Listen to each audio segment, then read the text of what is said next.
You're listening to the Doctors In podcast from martinclinic.com. Although we share a lot of practical and, in our opinion, awesome information, what you hear on this podcast is not intended to diagnose, cure, treat, or prevent any disease. It's strictly for informational purposes. So enjoy.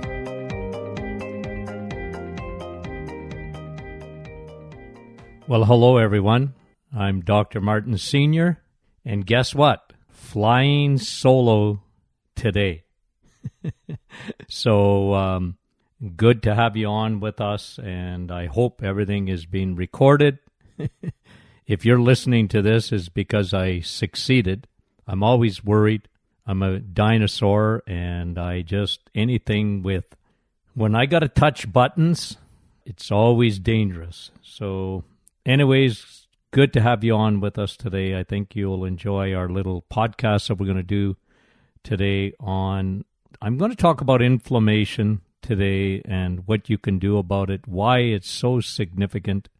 And we talk about it all the time. Now, we've said this before and just bears repeating, that many doctors, like the ones that think outside the box, like the Martin Clinic, will tell you that inflammation is at the root of almost every disease you can think of, especially your big killers like cancer, cardiovascular disease, diabetes, and Alzheimer's, and autoimmune.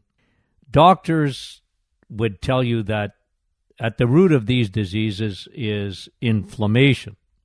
And we agree with that. I got no problem. I agree that inflammation is a big factor. But as Tony Jr. often says, inflammation is not Houdini. It just doesn't come out of nowhere. There's a reason that you have inflammation. And so I just want to go over that today so that, we'll give you a basic understanding of what we mean by inflammation. So I think everybody understands that if you kick me in the knee, my body is going to respond to that. It's an automatic response. It's the body's ambulance system. If you have an injury or an infection, you want the ambulance, extra blood supply, bringing in your T cells, the Navy SEALs of your immune system, extra protein, extra enzymes. They bring them to the party to help heal the injury or infection. And so inflammation, of course, is very normal.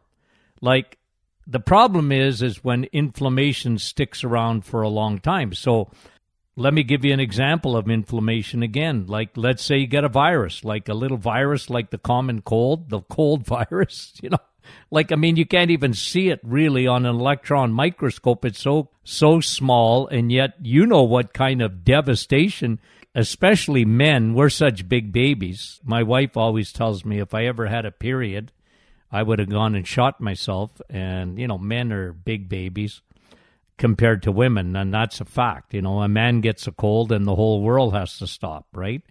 But you know what it's like to have a cold or a sinus infection or whatever. You just feel terrible. How can a little wee virus make you feel so bad? Well, the ambulance system is on high alert.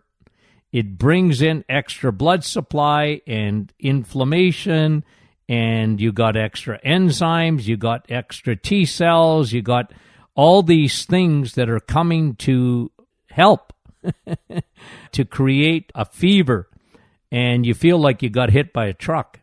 That's as a result of the body's natural immune system.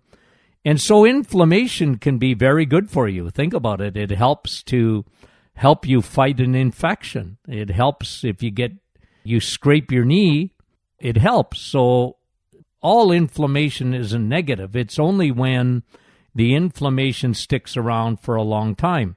So let me give you a little bit of physiology as to what exactly happens. So most of the response of a scraped knee or an infection, your body sends out messengers called cytokines that tell your liver to release these inflammatory mediators like C-reactive protein and serum amyloid A, big words, medicine loves big words, that's to confuse you. but to initiate repair, and no problem. The damaged tissue is repaired pretty quickly and your body goes back to normal. However, if these messengers stay in the blood for a long period of time due to low-grade chronic infection, for example, number one of the things that we see the most in the clinic is a condition called leaky gut.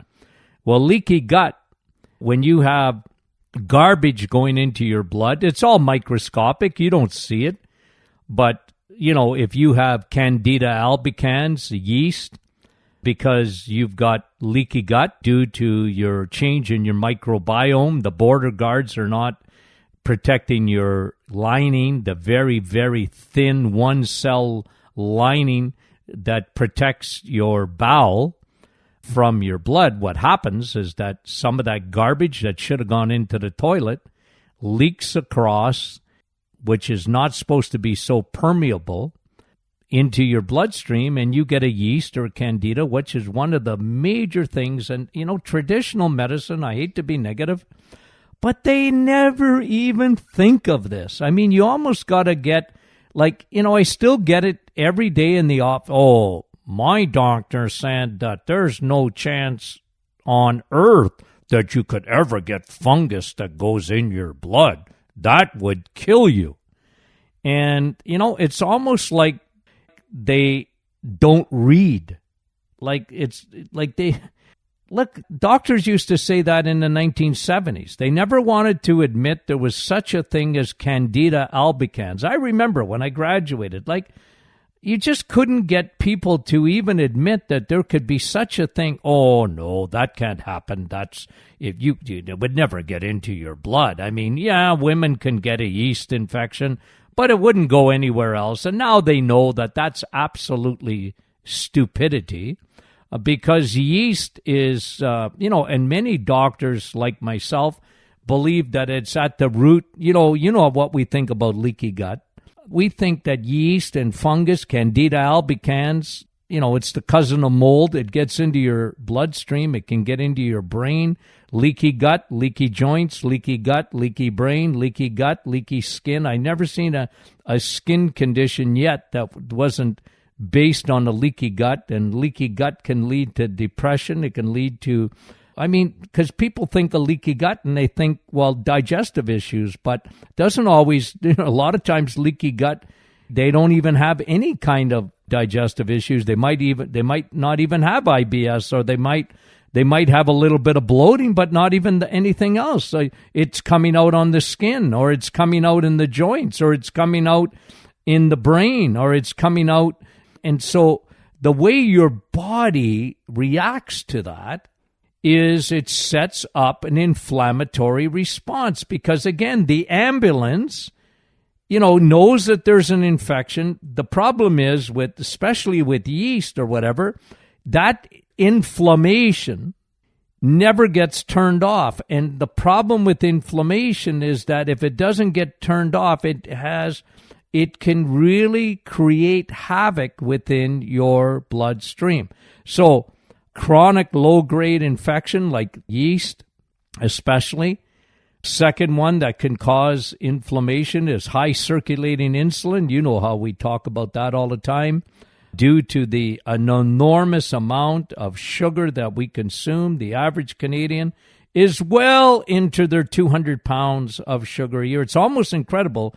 Bring a dump truck, and the office I'm in here, 200 pounds would fill half the office that I'm in right now. But that's what we're consuming as North Americans. We're carboholics, we're sugarholics. And that creates an enormous amount of insulin, and that much insulin creates insulin resistance, which creates an inflammatory response. I'll tell you another thing, obesity. Now, that can go back to high circulating insulin. But when you have fat cells, those fat cells, your body sees it almost like a foreigner. So it reacts with an inflammatory response. Here's another one.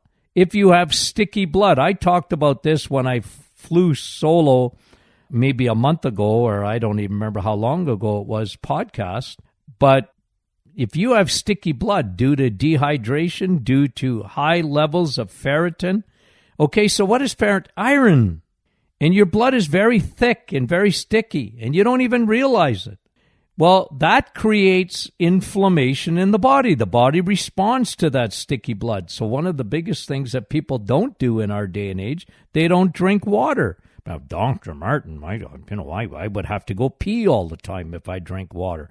Well, go for a pee. It's good for you. Get rid of all those toxins. And because otherwise, when the toxins stay in your body, again, you create inflammation. High levels of omega-6. High levels of omega-6. The crappy vegetable oils, your potato chips, your cookies, your crackers, anything that lasts in your shelf. If it lasts in your shelf for any period of time, if you don't have to put it in your refrigerator, it's usually made with vegetable. They call them vegetable oils. They're the farthest thing from vegetables. Believe you me, you can run your car on that type of oil. Like, it is so highly industrialized.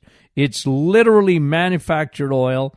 And when the food industry in the 1950s, I came out with Crisco, vegetable oil, they found out that they could preserve almost anything with those oils. And we consume, as North Americans especially, we consume about 18, 19, 20, some people even say 30 times more omega-6. Like, omega-6 on its own is not bad. The problem is it's the ratio to omega-6 to omega-3.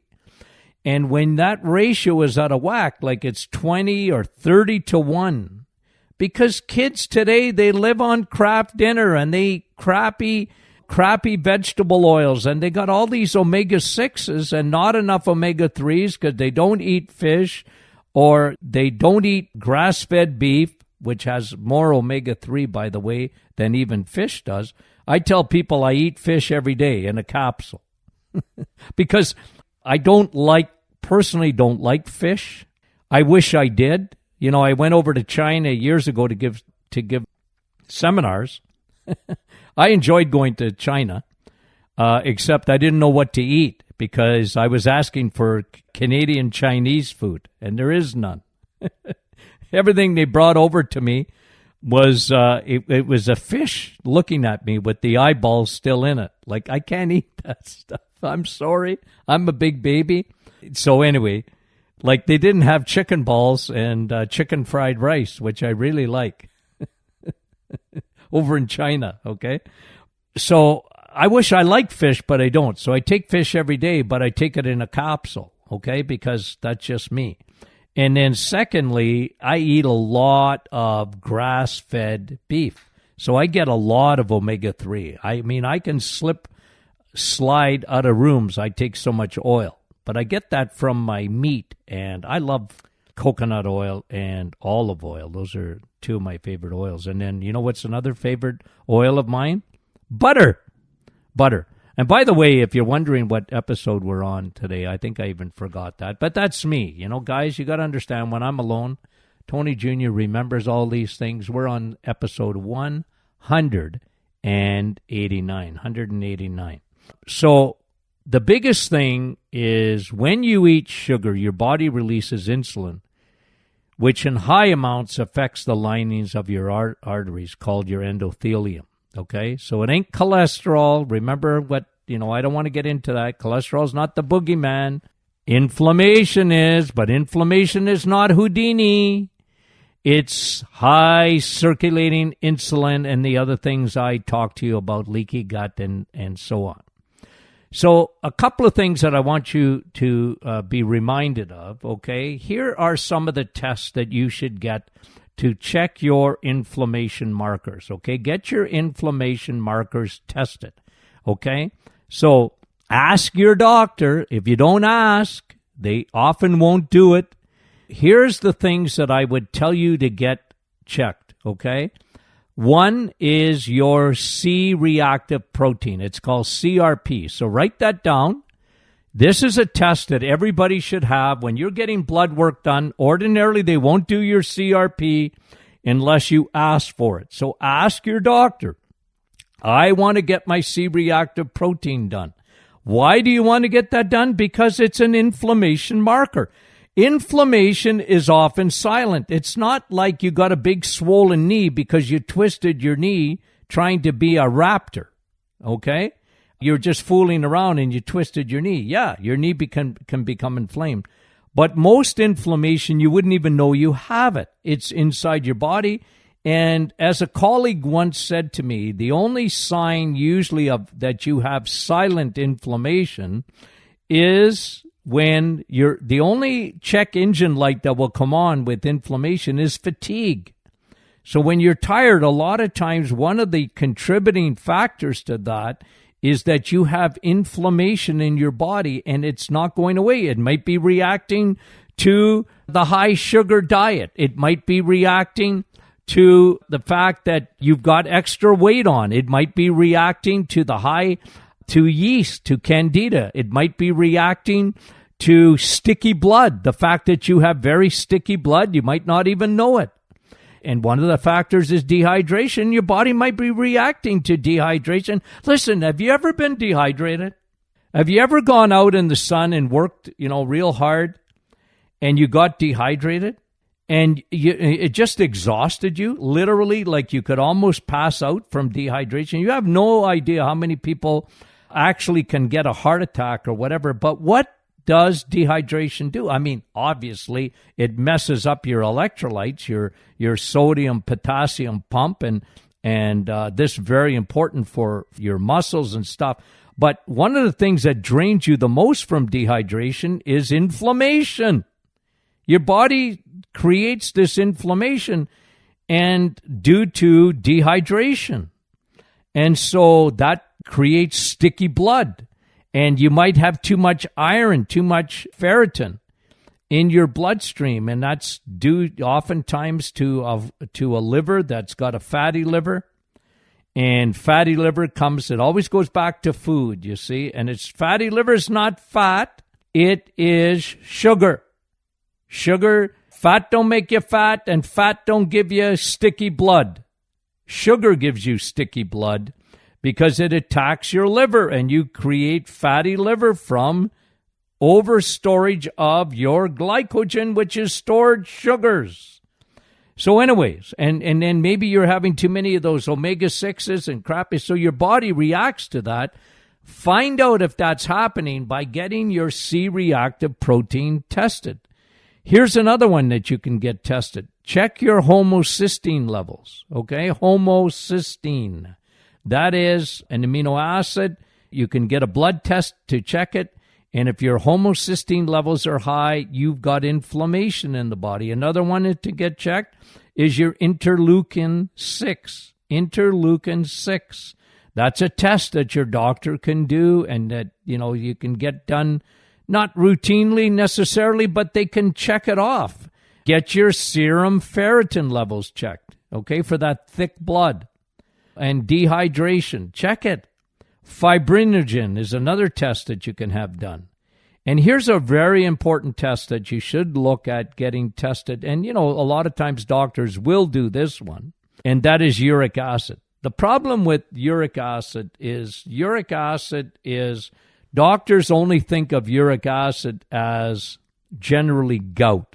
So if they suspect that you have gouty arthritis, they will want to check your uric acid levels. But uric acid can be very silent. Some people will get gout. Some people would just get generalized pain and achiness from high levels of uric acid. And even another factor in uric acid is elevated blood pressure. It can elevate your blood pressure. It puts a lot of uric acid. You see, uric acid, by the way, it's a byproduct of the Krebs cycle. It's part of your metabolism. And when you have insulin resistance and your cells don't respond to insulin the way they should, then you create uric acid, and your body is supposed to get rid of the uric acid by converting it to urea, and then you're supposed to pee it out. But a lot of people just don't pee it out. They make a lot of uric acid.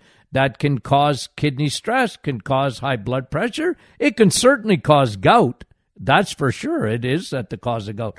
But if you reverse engineer gout, you're looking at insulin. It's sugar, folks. It's sugar. And that is why when I tell people I want them to go on how do you keep, so let's talk now. Okay, so you got what test, okay? Number 1, CRP, homocysteine. Try and get them to do all of these tests.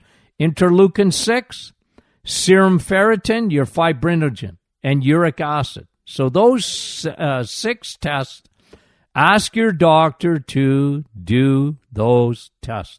Because this is prevention, guys. Inflammation is a huge factor in heart disease, in cancer, in Alzheimer's, and aging, and autoimmune. These are things that should be tested routinely. Now, how do I keep my inflammation low? Okay, so let me spend a few minutes here talking about how do I keep my inflammation down. Well, obviously, you cut out the sugars and even fructose. Did you hear what I said? God's candies. Fruit. I love fruit. But don't you love fruit if you have inflammation? Because even fructose, good, bad, and ugly sugar, okay?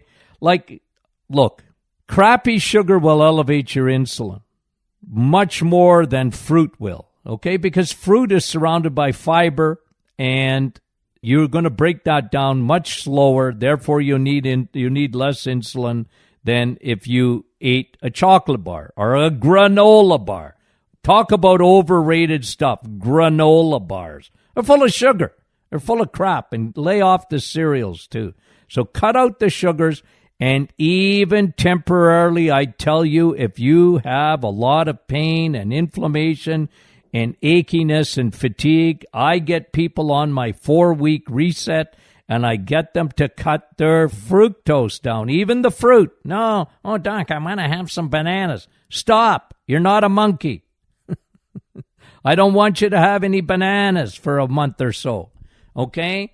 No, cut out the fruit. Maybe you can have a little bit of berries, but I am trying to get that inflammation down. So cut out the sugars, cut out the crappy carbs and the vegetable oils. Any processed food, stay away from them because that will create an enormous amount of inflammation. Drink more water, okay? High DHA, omega-3. Now remember, not all omega-3s are created equal. The best omega-3 is, in terms of a supplement, if you want to eat omega-3, you need to eat fish or grass-fed beef. There's more omega-3 in grass-fed beef than there is in fish. That's why I love meat. I love red meat, and don't drink the Kool-Aid to tell you that stuff is no good for you. Like I'm telling you, it's an agenda. When they tell you not to eat red meat, folks, I'm a food scientist, and I tell you there's nothing that is more nutrient-dense than a piece of steak, okay? Like maybe liver. I wish I liked liver. I don't like... You're thinking I'm a fussy eater, right? Well, yeah, maybe I am a little bit fussy. I wish I liked fish, and I wish I liked liver. I won't even let my wife make liver, and I don't like the smell of it. But I know it's good for you, okay? And I had one of my patients ask me the other day that, oh, liver, well, isn't that where all your toxins are? No, your liver is one of the most well, I'm not telling you to eat your own liver, of course, but beef liver or calf liver or whatever, that stuff is so good for you, you have no idea because of the amount of heme iron that's in it. Now, check your iron levels, make sure. But they're two different things altogether, by the way, when you check your ferritin. So cut out the crappy carbs. Remember, what is inflammatory in food? Vegetable oils and crappy carbohydrates and your sugar. Drink more water. High DHA oil. I like the DHA because someone calls you fathead ticket as a compliment because your brain is made up of DHA. and you need it. Curcumin. I love curcumin, okay? Turmeric. Well, curcumin is a derivative. It is an extract, the one that you can absorb of turmeric. So the Indian spice, but the extract of it is much more effective. So curcumin, I take curcumin every day because I want to lower my inflammation. Curcumin has study after study after study, over 3,000 studies of what it does in, it's amazing that this, I tell you, you could put curcumin up against almost any medication that you can think of, and curcumin will beat it. And it's amazing how the pharmaceutical industry has so duped the population and how they have medicine eating out of their hands, that here you have a spice, an extract of spice called curcumin that is anti-cancer, anti-cardio, anti-autoimmune. It suppresses viruses. It is fantastic to prevent Alzheimer's and anything for your brain, because curcumin is a tremendous thing, especially when you combine it with omega-3 high DHA oil. I'm telling you guys, it is tremendous. Orally. But do you know that even with my cancer patients, I tell them, look, you want to be taking high levels of vitamin D, high levels of curcumin, because curcumin is so good. Take Navitol. Limit your alcohol. Remember, if you got inflammation and ladies, I'm talking to you because you like your wine at night. And I get it. You've had a big day and you just like to have that glass. But remember, wine, look, I know it has antioxidants and that, but you got to be careful because alcohol creates a lot of inflammation. So be careful when you're trying to lower inflammation markers. You got to cut back on the alcohol. The other one is vitamin E, the true vitamin E exercise. Okay, I always call vitamin E exercise because it's the true vitamin E. Not that I don't like vitamin E. I get vitamin E every day. You know how I get it? I get it in my peanut butter. Yeah, I love peanut butter. Okay, and peanut butter's got a lot of vitamin E. So I had somebody tell me the other day, "Oh, doc, it's got to be almond butter." I know you like almonds. I like peanuts. Okay. And hey, it's got no carbs in it. Okay. So I take the natural peanut butter and that gives you vitamin E. But exercise, even if you go for a walk, it lowers your inflammation. And I know a lot of people have so much pain that they can't do too much exercise. But, it's amazing, just some movement. And you know how at the Martin Clinic, how much we talk about getting to the gym if you can, or even in your home, but get weight bearing, especially you ladies, get that weight bearing. It's very, very, very, weights are very, very anti-inflammatory. They really are. Okay. So, boy, we've gone on for 30 minutes already. Man, time flies. Even when I'm alone here, I just get on these rants and, okay, so thank you very much for listening. You know that on Thursday mornings, if you don't know it, I do a Facebook Live, so I invite you to come on and watch live. And if you can't, then you can get it later on and watch our Facebook Live shows. And I get a lot of good feedback on that. I really appreciate the feedback that we get. So if you have any topics that you would like us to cover, I'd be happy to do that. And till the next time, folks, love you guys. Thanks for listening to the Doctor Is In podcast from martinclinic.com. If you have any questions, you can reach us at info@martinclinic.com. If you're not a newsletter subscriber, you can head to our website and sign up for free. We also have a private Facebook group that you can join. It's a community of awesome people. Finally, I do a Facebook Live every Thursday morning at 8:30. Join us again next week for a new episode.